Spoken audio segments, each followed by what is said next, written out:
Good evening, and thank you for joining tonight's telephone town hall meeting hosted by the Colorado Department of Transportation, also known as CDOT, for a discussion about your transportation plan, a statewide transportation planning effort.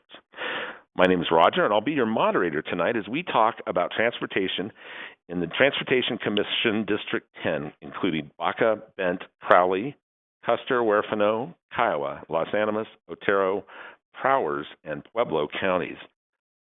Our panel members tonight include Transportation Commissioner Terry Hart and the CDOT Director of this region, Shane Ferguson. Before we begin with our introduction by Herman Stockinger, who is CDOT's Deputy Executive Director, I wanted to take just a moment to tell you about the format for tonight's interactive call.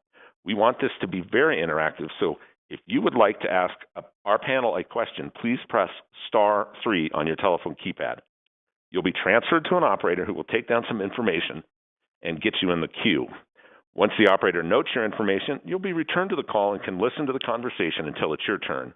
Then I'll call your name, and when I do call your name, you'll repeat the question for our live audience. So press *3 on your keypad to ask a question. If you want to view slides that accompany tonight's call, log in to CDOT's YouTube page at tiny.cc/CDOT-TTH10. So again, tiny.cc/CDOT for CDOT, TTH, Telephone Town Hall, and 10 for the district. Additionally, CDOT has launched a 2050 statewide plan survey that you can take. That survey is available at tiny.cc/CDOT-TYP, your Transportation Plan 2025. If you didn't get that down and didn't have a pen or pencil, I'll repeat those in just a few minutes so that you can write them down. Since our panel would like to hear from as many people as possible, we will limit all callers to only one question, and when it's your turn, I'll call your name, and you can repeat it for our live audience. Finally, we'll be asking for important polling questions later during the call, and I'll explain that process to you in a few minutes. Now, before we get to your questions and introduce our panel, I would like to turn it over to Deputy Director Stockinger for some opening remarks. Herman, go ahead. Thank you, Roger. I'm Herman Stockinger, CDOT's Deputy Executive Director. Every 4 years, CDOT reviews Colorado's transportation needs and creates a plan to guide future investments, and we need your help. Our transportation dollars are limited, and with a state as large and as diverse as Colorado, we want your feedback on CDOT's priorities and how best to distribute our limited resources. CDOT's first priority is to fix our roads. We know potholes don't fix themselves, and that safer, smoother roads mean fewer accidents, lower repair bills, and a better quality of life. Our second priority is advancing transportation safety. Everybody deserves to get home safely, whether by driving, walking, biking, or riding transit. Transportation safety isn't optional, it's essential. Our third priority is to sustainably increase transportation choice. This means ensuring people have transportation options to get where they need to go. And the more ways we can move without a car, the cleaner air we all breathe. CDOT is taking an aggressive approach to address the condition and quality of our roadway pavement and other transportation assets. So this citizen-informed transportation planning approach will produce smarter investment priorities based on what Coloradans need today and position our state for the future, reflecting the wisdom that you bring to the conversation. CDOT understands that every part of Colorado has unique qualities, and this telephone town hall is all about listening to you. So let us know what's working well and what can be improved. We are looking forward to hearing your questions and comments, so please press *3 to get in the queue. Roger, back to you. All right, now it's time for our panelists to briefly introduce themselves. So let's start with Commissioner Terry Hart. Terry, go ahead.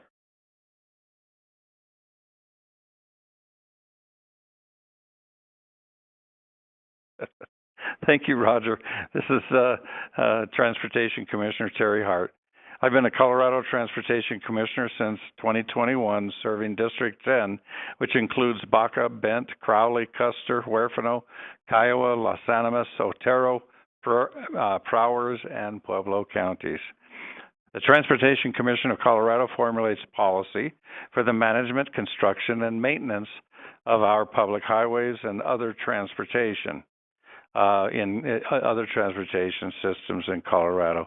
I'm fortunate to represent the areas in which I live, work, and play, and I'm able to take recommendations directly to the governor and the General Assembly while working with CDOT to prioritize construction priorities.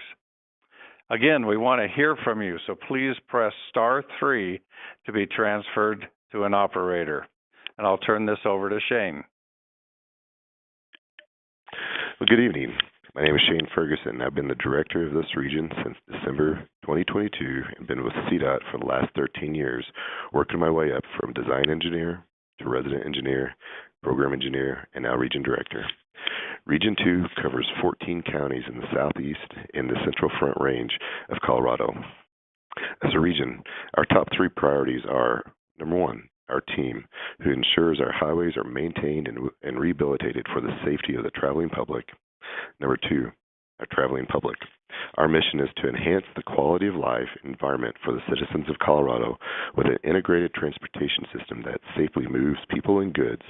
And third, stewardship of the taxpayer and your money as tools and money that we use to provide our projects and our maintenance throughout our highways.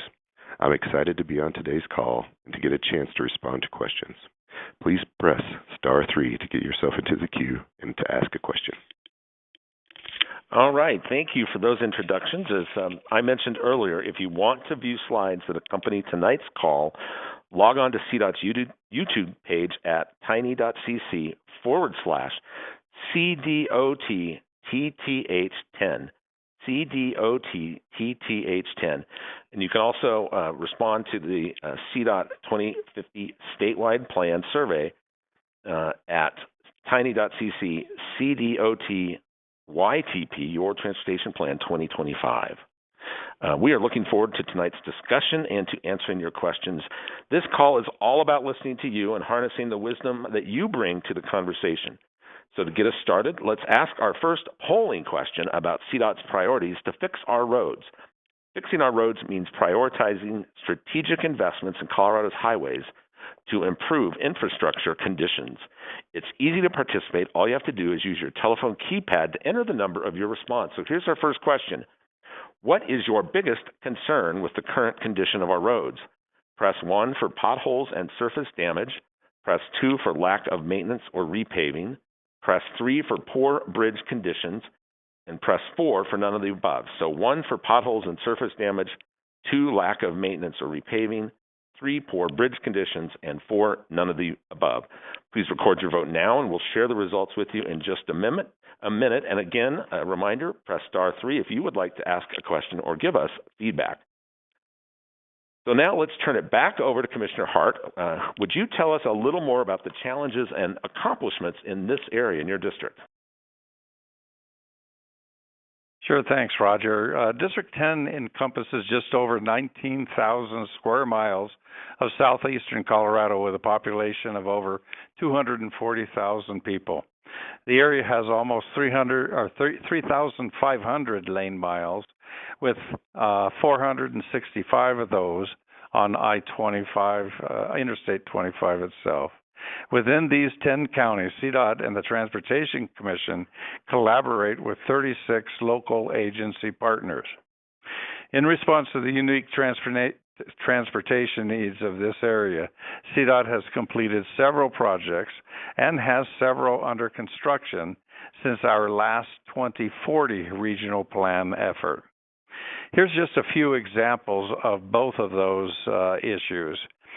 First, over the past several years, we have celebrated the completion of a number of projects, and some of those projects include the I-25 at Exit 104, Dillon Drive improvements, the I-25 through Pueblo new freeway, Ilex interchange, which replaced bridges on I-25, and then also rehabilitated bridges and fixed bridges that are on I-25, over I-25, and adjacent to I-25. Another project is US 50 at Purcell Drive interchange that added a third westbound lane and an interchange overpass at Purcell. Another project completed is US 287, downtown Lamar safety improvements. And then we have several other projects in the southeastern part of the state on Colorado 96 East to Sheraton, Colorado 96 Ordway to Arlington, and Colorado 109 Lahana Bridge repair over US 50. We've also started a number of projects this season.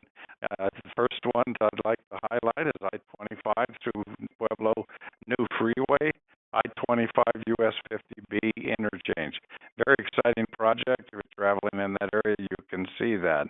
We're also resurfacing I-25 over Raton Pass, resurfacing I-25 Trinidad to Ludlow, and we have a project on Colorado 71 passing lanes between Rocky Ford and Ordway.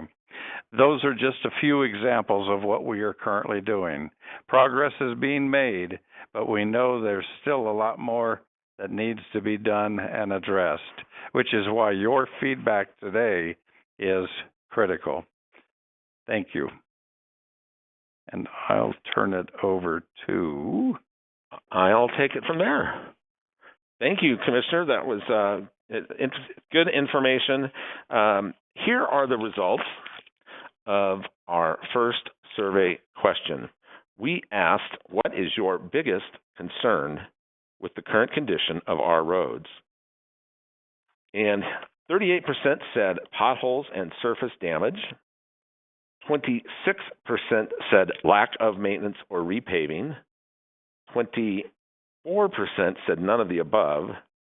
And 15% said poor bridge conditions. We really appreciate that feedback and have 3 more questions. And we're going to go actually to the next question right now. You heard about a number of completed and planned projects here in the district, and many of which are focused on safety. Let's take another break and ask another polling question. Remember, just use your telephone keypad to enter the number of your response. Our next question is about CDOT's priority to advance transportation safety. This means no matter where you're going or how you're getting there, Colorado is committed to providing you a safe and efficient transportation network so you arrive at your destination safely.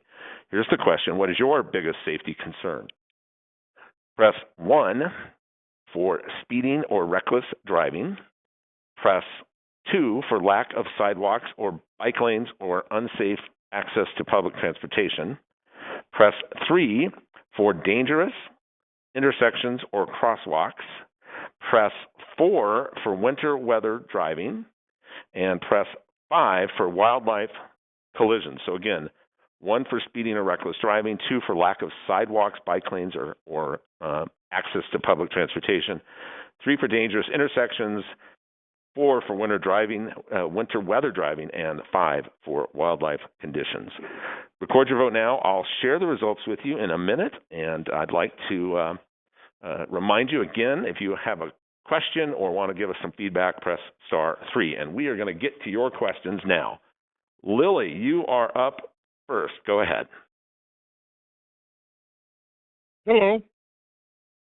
Go right ahead. This is Lindley with Thunderbird Companies at Towner and Sheridan Lake, Colorado. And I live south of Towner, and we drive our office in Sheridan Lake. There's about 7 miles from the Kansas state line to going west. It's just a short section that is really just, it's in bad shape, to the point that literally taking a dirt road is a better choice.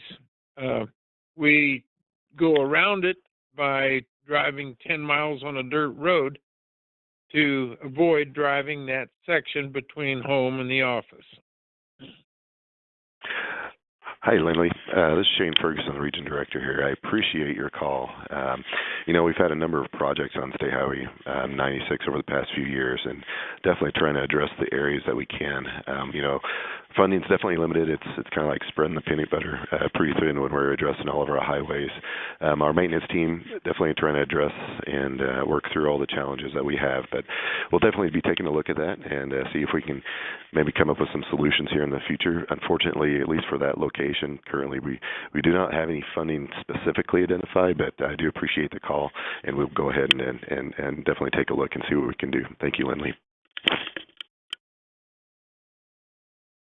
Okay, next up is Carrie. Carrie, go ahead.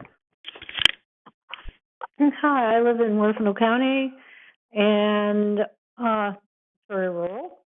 And besides state highway, besides US 160, the major thoroughfare, a major thoroughfare is State Highway 12.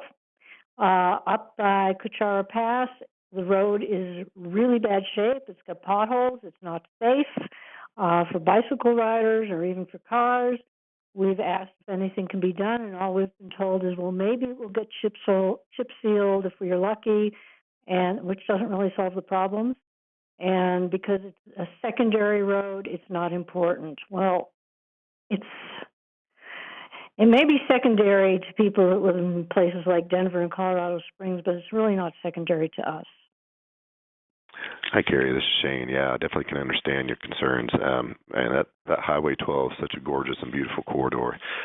Fortunately, we do have some work that's going to be done this summer. Our maintenance team will actually be starting a paving project throughout that corridor, beginning near the airport at La Vida and just throughout the summer. Several different surface treatment projects along that route. We'll be seal coating it as well as paving it. So excited to see that done, and I hope we can address some of the challenges and concerns you have out there. Thank you, Carrie. Dave, you are next. Go ahead. Hi. I live in Pueblo, and I have a few concerns. Our car has been broken twice now by potholes we hit around here.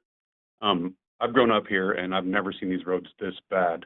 And I'm just curious as to where all that legalizing marijuana money that's supposed to fix our schools and our roads is going. The schools started getting fixed, but the roads are way worse than they've ever been. And we heard that they're only going to be fixing 3 roads a year. So I'm just curious as to how are we going to get these roads fixed and when? I mean, it's already been a very expensive fix on our car breaking twice from these potholes. Yeah, Dave, I can appreciate and sympathize with that. I know there's definitely a lot of challenge out there when it comes to the potholes and some of the condition of our roadways. And I don't know where you had heard 3 roads a year. That's definitely inaccurate. But what I'll say about the marijuana tax, that funding is primarily for our education system. And so unfortunately, that funding does not get funneled to our highways and our roadways. That's primarily paid through our gas tax and registration fees. But when it comes to the roads and corridors that we have within this area, we've got a number of projects going on here within the region, the 14 counties throughout our region. We have over, I think, close to 30 projects all in all. Now, they're different styles. Obviously, they're surface treatment. We're dealing with culverts. We're dealing with bridges. We're dealing with safety improvement projects. We're dealing with some interchanges. So we have a number of different styles and scopes of project, but we are definitely addressing our projects throughout these 14 counties as we can. Dave, I appreciate your call. Thank you. All right, thanks for those questions. A good start to our Q&A this evening. We'll get back to more questions in a few minutes.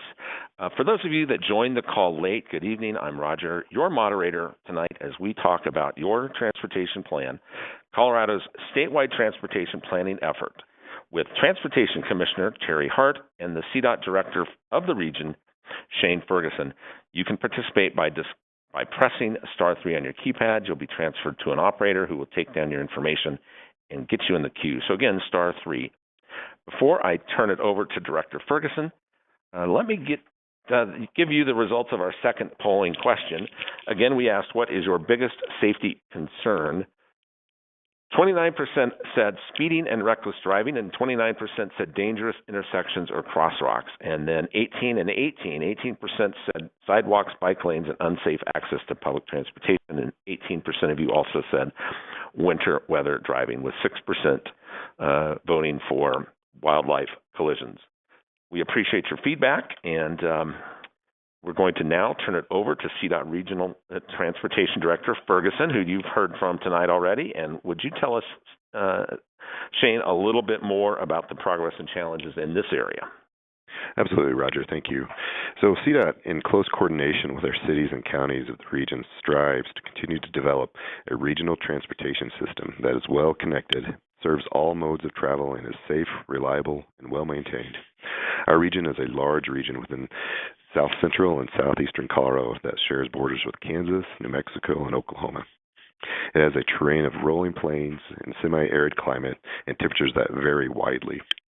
The people of the region value the rural way of life, which is supported by highly productive agricultural lands and a small-town lifestyle with nearby services. Communities are located far from each other, resulting in long travel distances to access jobs, medical services, and shopping. The region's economic base includes agriculture, energy production, and advanced manufacturing, all of which rely on the transportation network for freight movement. The major urban areas within the district is the city of Pueblo. Other cities include Walsenburg, Trinidad, and Westcliff, and South Central area. Eads, La Junta, Las Animas, Lamar, Ordway, and Springfield all in the southeast area. The underpinnings of a sustainable and resilient economy rely heavily on an efficient and well-connected transportation system where all residents have access to a range of transportation options and investments in our infrastructure, which allow people and businesses to thrive and prosper. As employment is estimated to decline, especially in the more remote rural areas of the region, the need to move both people and goods and services will continue, and having a safe and efficient transportation system continues to be critical. Through this effort, we have to keep all these factors in mind as we talk about the needs of the area. And especially when it comes to the traveling public, you are a critical part of this conversation. Thank you, Shane. Let's get to our third polling question. Remember to participate. Use your telephone to enter the number of your response. Another of CDOT's main goals is to sustainably increase transportation choice, which means providing alternatives to single-occupancy vehicle travel that increases choices and reduces air pollution from transportation. So here's that question. What transportation options would you like to see more of? Press 1 for public transit, and that's buses, trains, etc.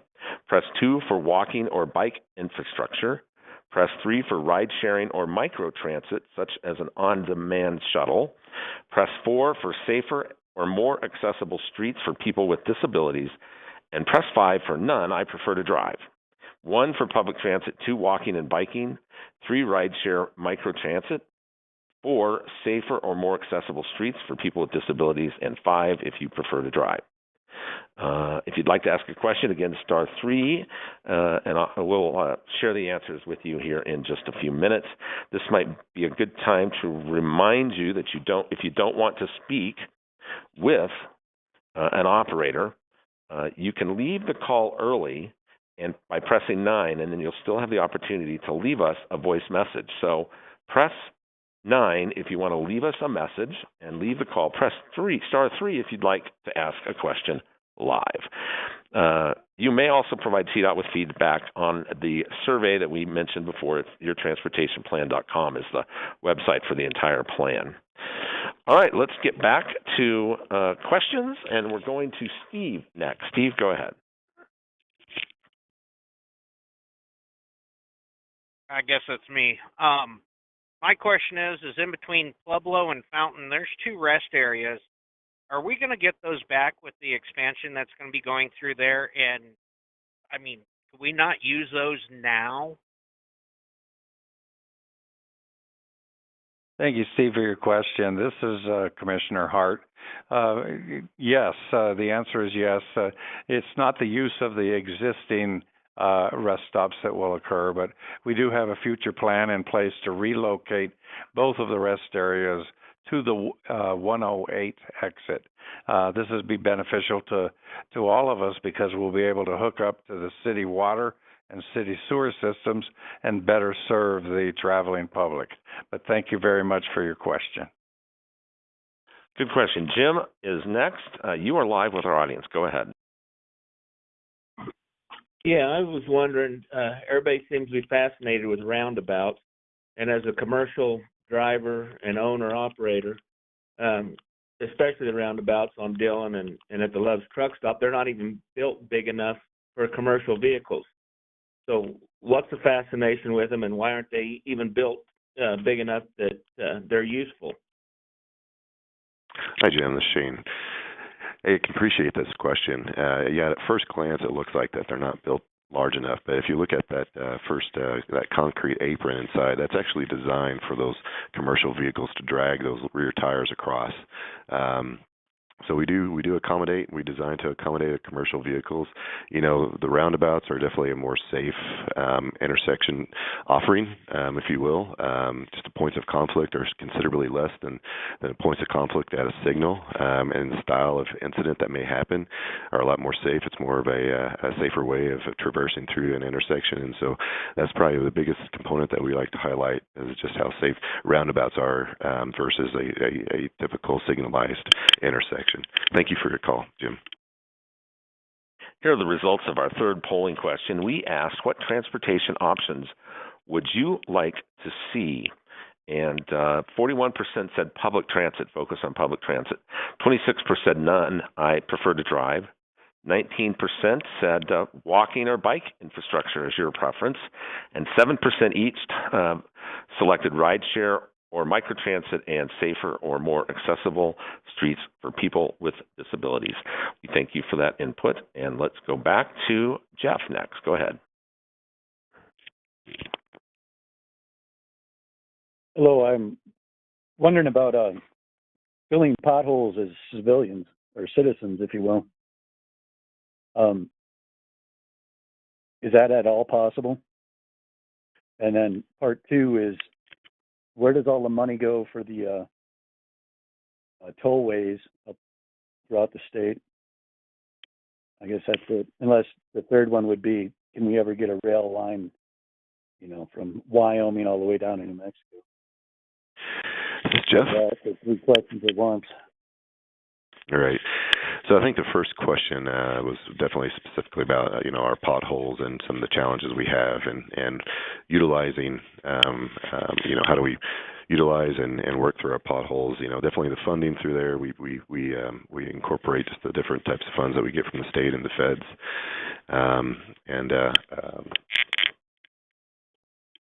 and so I definitely appreciate it. If you wouldn't mind, what was the second question you were asking? Okay. Well, we lost Jeff, so I appreciate that. Thank you. Well, let's go to Charlene next. Charlene, go ahead. Yes, I live in Pueblo, in southern Pueblo, and my neighborhood is adjacent to where Lake Avenue exit is onto Pueblo Boulevard.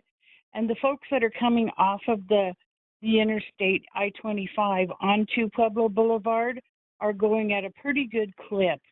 And we've had several accidents since my neighborhood was built. And I was wondering, for safety concerns, of how can we alleviate, I know it's hard to stop them from, speeding, but I guess they're just used to, when you're on the interstate, you're going at a certain clip, and then you go to Pueblo Boulevard, and it seems like it's another interstate, kind of. And how can we get those to slow down to where we can at least get out of our neighborhood safely onto the boulevard to get out to I-25? Charlene, I appreciate that question. We're definitely looking at a couple of those areas, actually looking at a traffic study, looking at if the possibility of signalizing those intersections are warranted. That's one of our first steps that we address, is looking at accident histories and volumes and turning movements. And so that's definitely something that our team is looking at, and can understand and sympathize definitely with those challenges. And definitely appreciate that question, Charlene. Thank you. Thank you. Okay, let's hear from Corey next. Corey, go ahead. Hi, my name's Corey.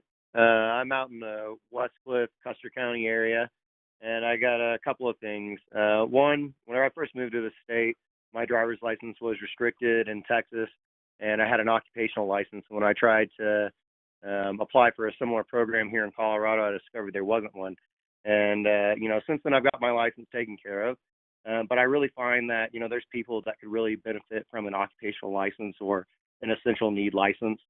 If they have some kind of restriction from a ticket or something, but they still need to provide for their family.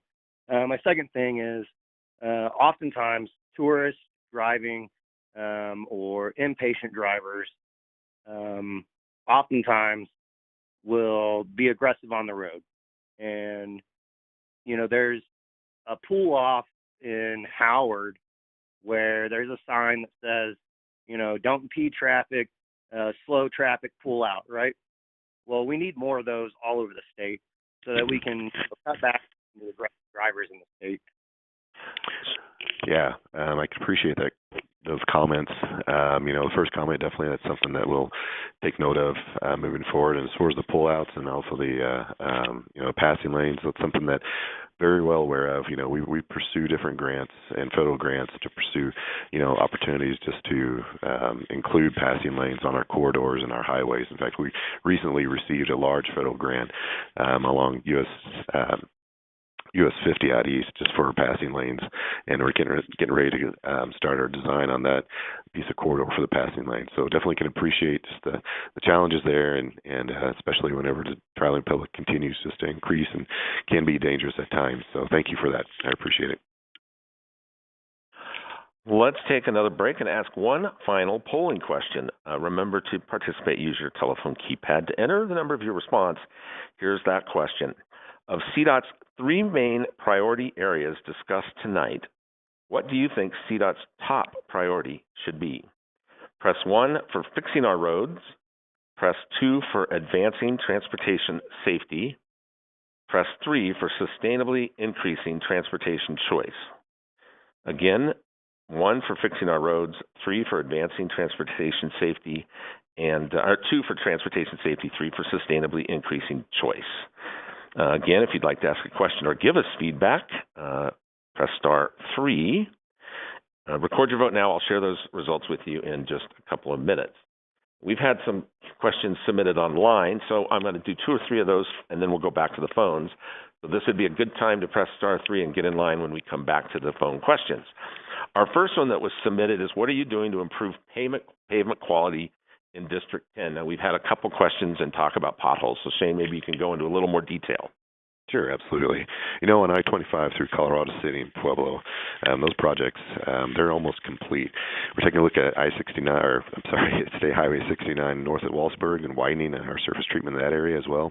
The City of Lamar, we recently just a 287 concrete surface treatment, and we're getting ready to start a couple of projects on I-25 down south. It's from the New Mexico state line to about mile marker 7.5, and as well as I-25 from Trinidad near Leadville, mile marker about 14 through 26. And we're going to do a couple of surface treatments this summer on I-25. Thank you. Now, another question that came in was related to bridge quality and safety. I know that's a big concern for CDOT. What do you have in that regard to share? Yeah, thank you. We're making pretty good stride in the replacement and rehabilitation of our bridges and culverts across this region. On I-25 and US 50 interchange, we're replacing 5 aging bridges, and we just recently in our South Program area here in the lower 10 counties, we retrofitted about 15 different structures that are timber-covered structures to accommodate heavier loads. And I-25 near Walsenburg, we just replaced that southbound I-25 bridge, and we're getting ready to rehabilitate and complete rehabilitation of the northbound bridges. We did a bridge package that we completed back in 2024 where we replaced 17 bridges across the region, including 9 and structures between Trinidad and La Junta on US 350. And so we're still maintaining and we're continuing to work through our challenges with our bridges. We're definitely continuing to try to strive through and knock off the ones that are worse and continue to make those improvements. All right. Again, star 3 to get in line on the phone. We're going to go to Allie next. Allie, you're live. Go ahead. Hi there. So I just saw that Governor Polis had signed an executive order just recently trying to advance the state sustainability goals. And through transportation, one of the air pollutants of are greenhouse gases and the carbon that we emit from our vehicles. I'm wondering what actions that Colorado Department of Transportation are taking to help reduce the impacts to the road, especially too when we're a touristy town. We have millions of visitors coming here. I know on the east side of town, I don't have any bike lanes over here, so crossing some of the busier intersections like Powers are really difficult for me. And I don't think there is a really big emphasis on utilizing a lot of the bus advantages we have, like Metropolitan bus that they have. And from June to August, they're giving free rides for people. So I'm just wondering what the department is doing to kind of promote a less impact of traveling on the road. Ellie, thank you for that question. I definitely appreciate that. We're definitely taking alternative modes as a big part of our transportation system. We're actively developing a transportation plan as part of that process, just to look at projects for our biking and our pedestrian and other alternative modes statewide. Currently, we've got a statewide transit plan as part of that process that we're developing and understanding just the transit needs and projects in our areas. We've worked with our cities and counties on federal grants, like Federal Transportation Alternatives Program, and we're promoting active transportation modes as much as possible.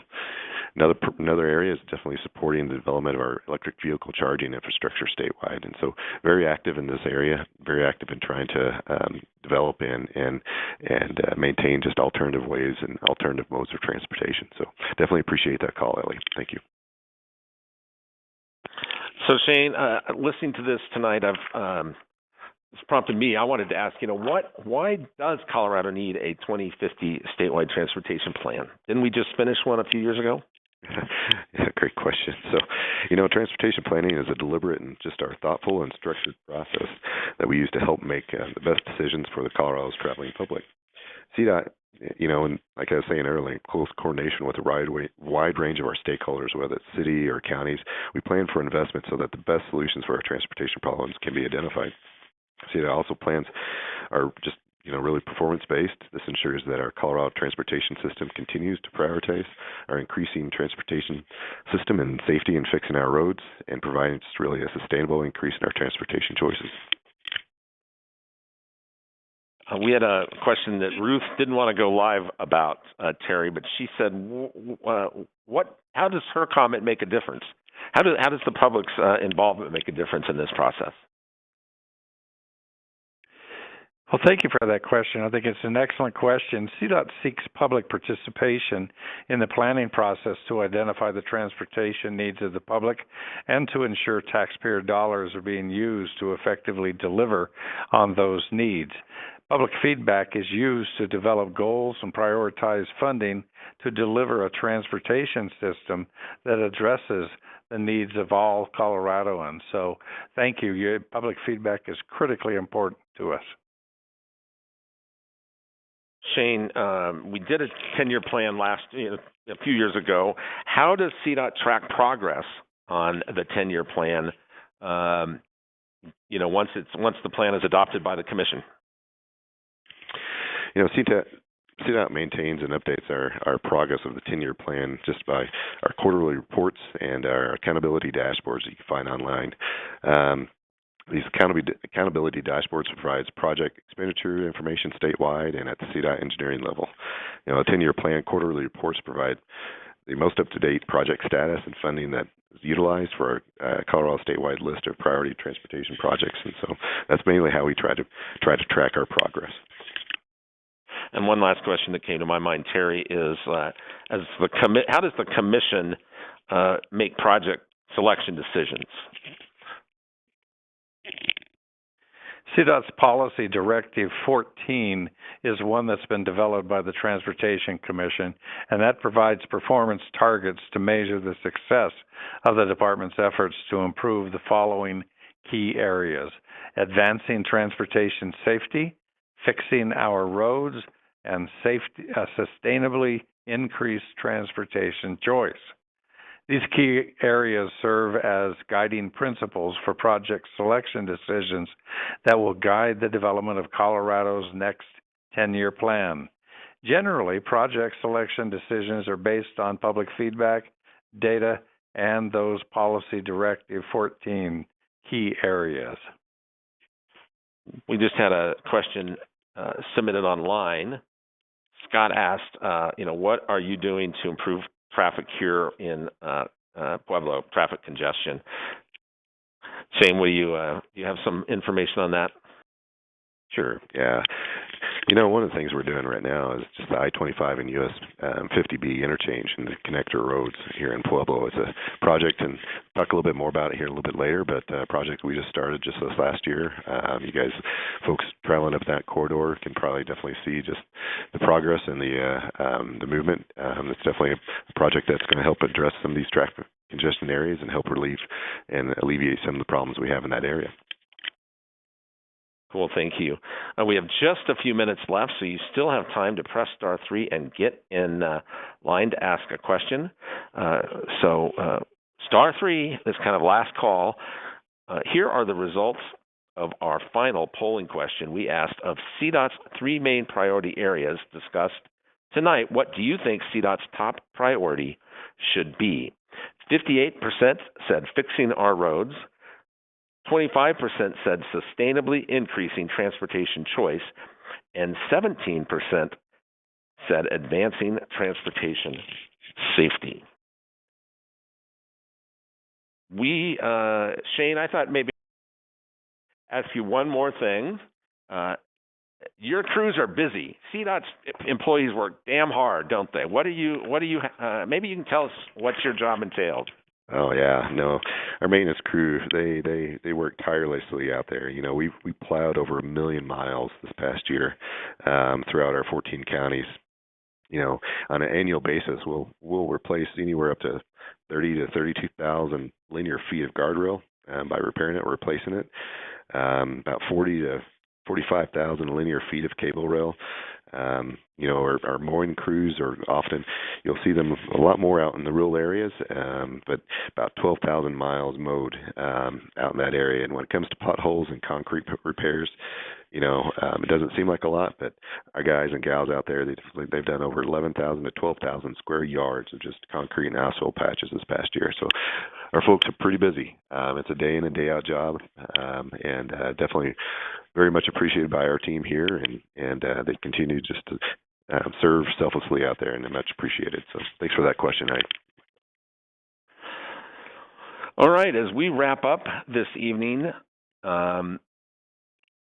we do have one more. It looks like we have one more question, and then we'll go to final closing remarks. How about we hear from Kristen next? Kristen, go ahead. Hi, Sherry. It's Kristen. And I want to know what you're doing about a rural transportation authority. Hello? We can hear you. I think we're thinking about that. I'm sorry, I didn't hear the question. Can you say it again? Go ahead. What are you doing about a rural transportation authority, an RTA? Oh, a rural transportation authority or a regional transportation authority? It would be regional. And regional. You should know this by now. I asked this question at every transportation meeting I was ever at. Okay. Well, what we're doing is those are the kind of conversations that we have to have with all the local elected officials, because they're the ones that can set that kind of a system up. And so that is actually something that I have advocated quite a bit in the past. But bottom line is what we need to do is each area that has the potential for a transportation authority of that nature, we need to be talking to those elected officials, local elected officials, for that purpose. And that is the only way that we can get it accomplished. I happen to agree with you that it is a critical component and very necessary. So thank you for your question. All right. Linda, you made it in on time. You're live. Go right ahead.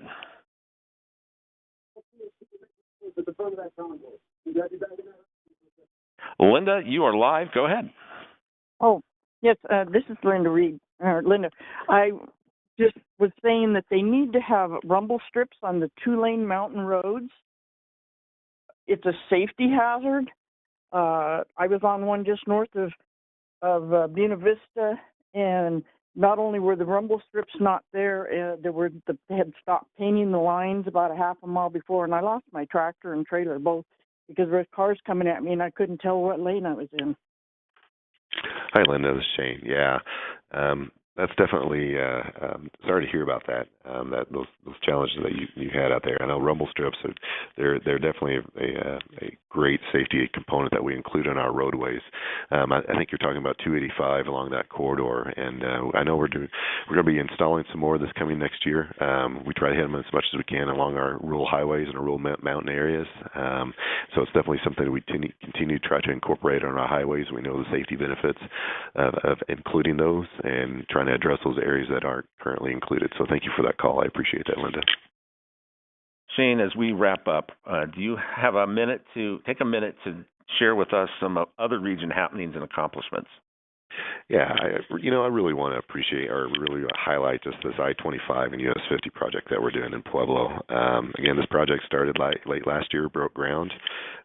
We're replacing 3 structurally deficient and functionally obsolete bridges along that corridor.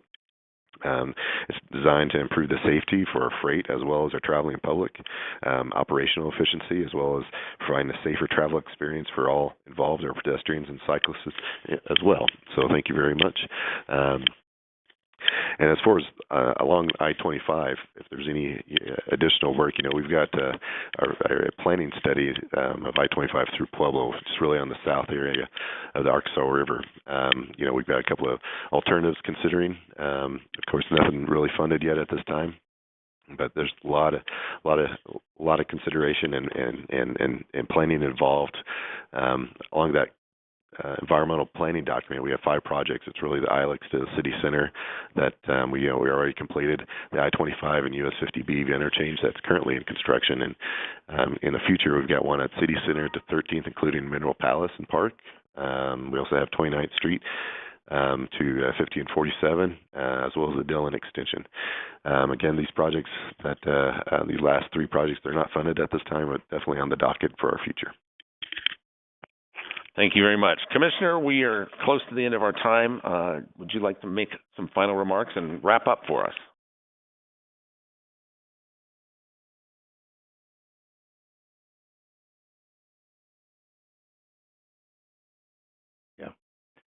Thank you. Well, thank you all for being here tonight. I'd like to again thank all of the participants, and this, in my opinion, has been very helpful discussion. We really appreciate you taking the time to provide us with this valuable input to help guide our efforts moving forward. And again, this telephone town hall was all about listening to you and will result in further identifying the unique transportation needs for our district. So once again, for more information and to provide further feedback directly to us, please visit our website at yourtransportationplan.com. Thank you. Commissioner, thank you. We are sorry if we did not get to your question tonight, but you can still leave us a message, question, or comment. Just stay on the line. You'll be directed to a voice message system. On behalf of Commissioner Hart, Director Ferguson, our panelists tonight, and the hardworking public servants at CDOT, thank you for taking part in this event. Please drive safe and have a great evening.